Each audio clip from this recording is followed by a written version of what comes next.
பக்தி கிளிப்ஸ் நேயர்களுக்கு வணக்கம். நான் உங்கள் சௌகார்த்திகா சுவாமிநாதன். இன்னைக்கு நம்ம பேச போற தலைப்பு தைப்பூசம். தைப்பூசம் திருநாளை பத்தி நம்ம பேச போறோம். தைப்பூசம்னாலே எல்லாருக்கும் காவடி எடுக்கிறது, பால் குடம் எடுக்கிறது கண்டிப்பா ஞாபகம் இருக்கும். பழனிக்கு பாத யாத்திரை போறது ரொம்ப விசேஷமானதா கருதப்படுது. தைப்பூசம் எப்படி வந்தது அப்படின்னு நம்ம பார்க்கலாம். எதற்கான ஒரு திருவிழாவா இதை கொண்டாடுறோம் அப்படின்றத நம்ம பார்க்கலாம். தைப்பூசம் இந்த தடவை 2026 எப்போ வருதுன்னா ஜனவரி 31 வாக்கிய பஞ்சாங்கம் படி 8:03 PM அப்புறம் பூச நட்சத்திரம் ஆரம்பமாகுது. திருக்கணித பஞ்சாங்கம் படி அதிகாலை 1:53க்கு தொடங்குது. அதாவது February 1 1:53 AM பூச நட்சத்திரம் தொடங்குது திருக்கணித பஞ்சாங்கப்படி. வாக்கிய பஞ்சாங்கப்படி 8:03 PM ஜனவரி 31 ஸ்டார்ட் ஆகுது. ஸோ தைப்பூசம் இந்த தடவை ஜனவரி 31 February 1 நம்ம கடைபிடிக்கலாம். நிறைஞ்ச பௌர்ணமி அன்னைக்கு தைப்பூசம் பொதுவா கொண்டாடப்படுறது வழக்கம். முருகனை சார்ந்த எல்லா விஷயமுமே பௌர்ணமியில நம்ம கடைபிடிக்கிறது ஒரு நல்ல ஒரு பழக்கமாக கருதப்படுகிறது. பாரம்பரியமா அதை நம்ம ஃபாலோ பண்ணிட்டு வரோம். ஏன்னா சந்திர பகவானோட வீடு, குரு பகவானோட வீடு, குருஸ்தலம் திருச்செந்தூர். பழனிமலை சந்திரனோட அம்சமா கருதப்படுது.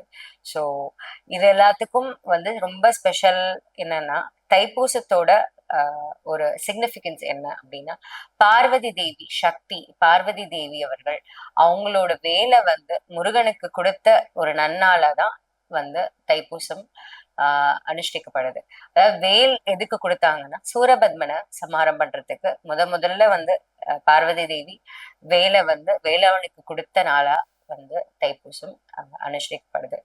வேல் எதுக்கு கொடுத்தாங்க? கெட்டதை அழிக்கிறதுக்கு கொடுத்தாங்க. அப்போ அந்த தைப்பூசம் அன்னைக்கு நம்ம விரதம் இருந்தா நமக்கு நடக்க போற தீமைகள், நடந்திருக்கும் தீமைகள், அதோட எந்த எஃபெக்ட்ஸ் இருந்தாலும் கண்டிப்பா அது போய் நமக்கு நன்மை மட்டுமே நடக்கும்ன்றதுதான் நம்மளோட நம்பிக்கை. அது கண்டிப்பா நடக்கும். முருகனை நம்பினாங்க அவர் கைவிடவே மாட்டாரு கண்டிப்பா.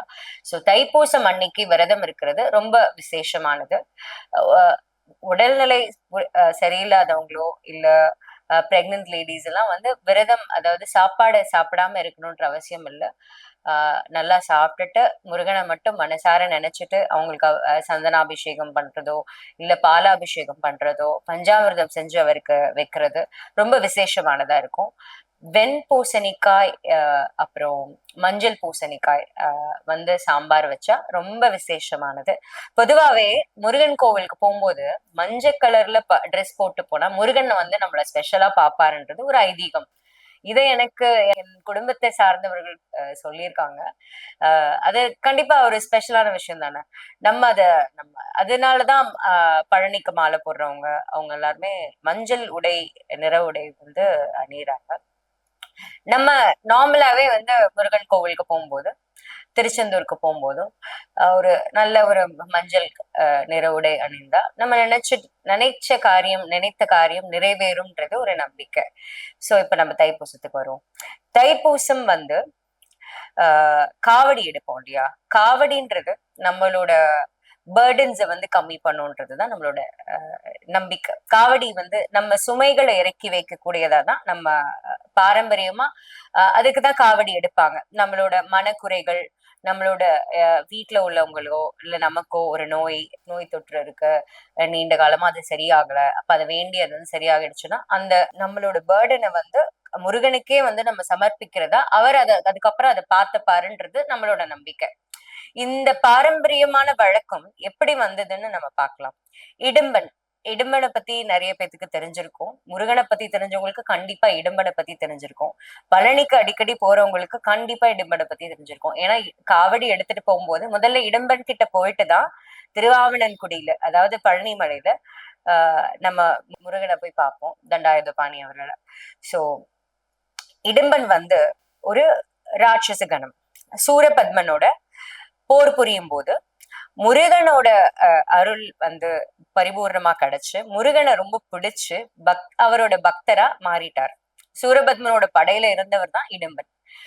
மாறினதுக்கு அப்புறம் என்ன ஆகுது, ஒரு நாள் அகஸ்திய முனிவர் இடும்பனை கூப்பிட்டு கைலாய மலையில உள்ள 2 புனிதமான மலைகளை தெற்கு திசை நோக்கி நம்ம பொதிகை மலையில போய் வைக்கணும், உன்னால மட்டும்தான் இதை செய்ய முடியும், இந்த 2 மலையும் பேர்த்து எடுத்துட்டு போய் கொண்டு போய் பொதிகை மலையில வச்சிருன்னு சொன்னாராம். அப்ப என்ன நடந்ததா, 2 மலையும் கையில இவ்வளவு தூரம் எப்படி தூக்கிட்டு போறது அகஸ்திய முனிவரே, எனக்கு ஒரு சொல்யூஷன் சொல்லுங்கன்னு சொன்னாராம். அப்போ என்ன பண்ணாராம், பிரம்மரோட ஆஹ் தண்டை இருக்கும் இல்லையா, அதை கனெக்டிங் பாலம் மாதிரி சக்திகிரி சிவகிரி, அந்த 2 மலை பேரு சக்திகிரி மற்றும் சிவகிரி, அந்த மலைய ரெண்டத்தையும் கனெக்டிங் பாலமா, அதுதான் ஒரு காவடி மாதிரி, இந்த பக்கம் சக்திகிரியும் இந்த பக்கம் சிவகிரியும் வச்சு, அது ஒரு சர்பெண்ட், அதுல ஒரு நாகம் கனெக்டிங் இதாவும், தண்டமும் நாகமும் கனெக்டிவிட்டிக்காக தூக்குற மாதிரி இடும்பன் அதை சுமந்துட்டு போறாரு. சுமந்துட்டு போகும்போது கைலாயத்துல இருந்து இல்லையா எவ்வளவு தூரம் தெற்கு திசை நோக்கி வந்துட்டாரு. பழனி மழை பக்கத்துல வரும்போது ஒரு அசதி வந்துடுது இடும்பனுக்கு. எவ்வளவு பெரிய வீரனா இருந்தாலும் வரதானே செய்யும். he got fatigue, she was very tired. அப்ப என்ன பண்றாரு, சக்திகிரியும் சிவகிரியும் செத்த நேரம் இறக்கி வைப்போம், கொஞ்சம் ஆஸ்வாசப்படுத்திட்டு அதுக்கப்புறம் பொதிகை மலை நோக்கி பயணப்படலான்னு எடுத்துட்டு போகும்போது இறக்கி வைக்கிறாரு. இறக்கி வச்ச மலைய எடுக்க முடியல. ஏன்னா நம்ம முருகன் அங்க வந்துட்டாரு. எந்த கோலத்துல, தண்டாயுதபாணி கோலத்துல பாலமுருகனா சின்ன குழந்தையா வந்திருக்காரு. ஆனா அவருதான் முருகன்னு இடும்பனுக்கு தெரியல. ஏன்னா ஆணவம், நம்ம பெரிய வீரன், நம்ம 2 மலையை தூக்கிட்டு இவ்வளவு தொலைவு வந்துட்டோம் அப்படின்ற ஒரு கர்வம் வந்துருச்சு. அந்த கர்வம், ஆணவம் அந்த கடவுளையே மறைச்சிருச்சு. அப்போ ஒரு சின்ன போர் புரியுறாங்க முருகன், ஒரு திருவிளையாடலா. அப்போ இடும்பனை வதம் புரியுறாரு.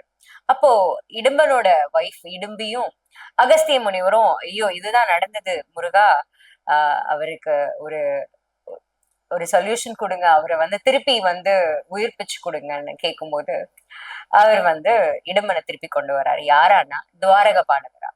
எப்பவுமே பார்த்திருப்பீங்க, வாசல்ல போகும்போது 2 பேர் பெரிய ஜைஜாண்டிக்கா இருப்பாங்க. சோ அவங்கெல்லாம் திருப்பி முருகன் துவாரகபாலர்களா அந்த இடும்பனை கொண்டு வந்துடுறாங்க. இன்னைக்கு வரைக்கும் அவங்களோட பெர்மிஷனோட தான் நம்மளால பழனி தண்டாயுதபாணியை தரிசிக்க முடியும்.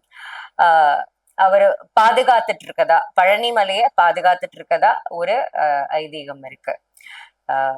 இதுதான் இடும்பனோட ஸ்டோரி. சோ காவடி எடுக்கிறதுன்றது நம்மளோட நன்மைகளை கூட்டும், நம்மளோட கெட்ட விஷயங்களை அழிக்கும். நம்ம முருகன் கிட்ட அந்த மொத்த மனச்சுமையோ இல்ல கவலையோ இல்ல ஒரு நோயோ ஒரு பண விஷயமோ இல்ல கடன் பிரச்சனையோ எதுவாக இருந்தாலும், நம்ம படிப்பு விஷயத்துல ஏதாவது பிரச்சனையா இருந்தாலும் காவடி எடுக்கும் போது, அந்த காவடியை கொண்டு முருகன் கிட்ட சமர்ப்பிக்கும் போது அந்த சாக்ஷாத் முருகனே நமக்காக எல்லாத்தையும் செய்வார்ன்றது ஐதீகம். காவடியில பல விதமான காவடி இருக்கு. பாம்பு காவடி எடுப்பாங்க, சர்ப்ப காவடின்ற பேர் அதுக்கு. பால் காவடி, பன்னீர் காவடி எடுக்கிறது ரொம்ப எப்பவுமே வழக்கத்துல உள்ளது. பொதுவா எல்லாருமே பால், ஒரு செம்புல பாலை வச்சு அதுல காவடியில வச்சு எடுத்துட்டு போவாங்க. மயில் ரேகை, அந்த தோகையை வச்சு அதையும் எடுத்துட்டு போவாங்க. சோ ஒரு காவடிக்கும் ஒரு சிக்னிபிகன்ஸ் இருக்கு. சோ நம்ம என்ன வேண்டுதல் பண்றோம், நம்மளோட கன்வீனியன்ஸ் என்னன்றதை பொறுத்து இதுதான் பண்ணணும்னு எந்த ஒரு கோட்பாடும் கிடையாது. பால் முடிஞ்சா பால் எடுக்கலாம், பன்னீர் முடிஞ்சா பன்னீர் எடுக்கலாம், ஏன் சந்தனத்தை கூட வச்சு எடுத்துட்டு போகலாம், புத்தகங்களை கூட வச்சு எடுத்துட்டு போகலாம், படிப்பு விஷயங்கள் அப்படின்னு வந்துச்சுன்னா. அதனால காவடி எடுத்தா ரொம்ப விசேஷமான பலன்கள் உங்களுக்கு கிடைக்கும். தைப்பூசம் அன்னைக்கு விரதம் இருந்து காவடி எடுக்கிறது ரொம்ப விசேஷம். உடம்பு முடியாதவங்க சாப்பிடாம இருக்கணும்னு அவசியம் இல்லை. பால் பழம் சாப்பிடலாம், இல்ல நல்லா சாப்பிட்டுட்டு கூட காவடி எடுக்கலாம், அது ஒண்ணும் பிரச்சனையே இல்லை. பொதுவா வழக்கம் என்னன்னா 48 நாள் விரதம் இருந்து 1 மண்டலம் விரதம் இருந்து காவடி எடுக்கிறது ரொம்ப விசேஷம். அது எதுக்குன்னா உடம்பு லைட் ஆயிடும். நம்ம மைல்டா சாப்பிட்டுட்டு இருக்கும்போது நம்ம வீல் ஃபீல் லைட். அப்போ டு கிளைம் த மவுண்டன், உங்களுக்கு மலை மேல காவடியை தூக்கிட்டு ஏறும்போது உங்களுக்கு அது கொஞ்சம் ஈஸியா இருக்கும்ன்றதுதான் சயின்டிபிக் ரீசன். பக்தி சார்ந்த விஷயத்துல பார்த்தா நம்ம எளிமையா நம்ம வாழ்றது, அதாவது நம்ம எப்பவும் வந்து சாப்பிடுற விசேஷமான உணவுகளை தவிர்த்து எளிமையா வாழ்றது, வாழ்க்கை முறைய வாழ்வியல் முறையை மாத்திக்கிட்டு நமக்கு ஒரு செல்ஃப் டிசிப்ளினை கொண்டு வரதுக்கு தான் இந்த 48 நாள் மண்டல விரதம். ஸோ மைல்டா சாப்பிட்டுட்டு பால் பழம் சாப்பிடலாம், பானகம் குடிக்கலாம், பஞ்சாமிர்தம் சாப்பிடலாம், ஆஹ் இளநீர் சாப்பிடலாம், மிளகு சாப்பிடலாம். இந்த மாதிரி ஒரு எளிமையான உணவுகளை உட்கொண்டு உடம்ப ஆரோக்கியமா வச்சுட்டு நம்ம வந்து காவடி எடுத்தோம்னா இன்னும் உங்களுக்கு மழை ஏறுறதுக்கு ஈஸியா இருக்கும். அந்த விரத பலன்களும் உங்களுக்கு இரட்டிப்பா கிடைக்கும்ன்றது ஒரு நம்பிக்கை. ஆஹ் தைப்பூசம் அன்னைக்கு நம்ம காவடி எடுப்போம், விரதம் இருப்போம். நம்ம முருகனோட அருள் பரிபூர்ணமா நமக்கு கிடைக்கும்னு நான் நம்புறேன். வெற்றிவேல் முருகனுக்கு அரோகரா. நன்றி.